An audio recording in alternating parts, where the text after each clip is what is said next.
2022 жылдын жок 2023 жылдын 11 январь күнү болжол менен саат 1 чамасында 13:00 чамасында Ош шаардык иштер башкармаларына кабар келип түшкөн. Анда Ош шаарынын Жапалак айылында 3 өспүрүм бир апасы каза болуп калгандыгын билдирген.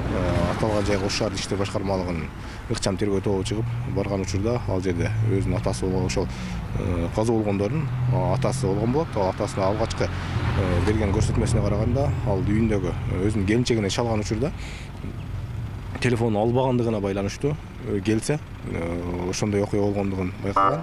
Бүгүнкү күндө алдын ала болжолдуу маалыматтар боюнча алгачкы тергөөнүн жүрүшүндө ал ушу иске ууланган деген тыйнак чыгарышты. Азыркы күндө бул боюнча соттук медициналык экспертизага дайындалып, иликтөө иштери жүрүп жатат. Ал жерде өрттөн ал иске ууланганбы же башка нерседен өлгөнбү бүгүнкү күндө тергөө аныктайт.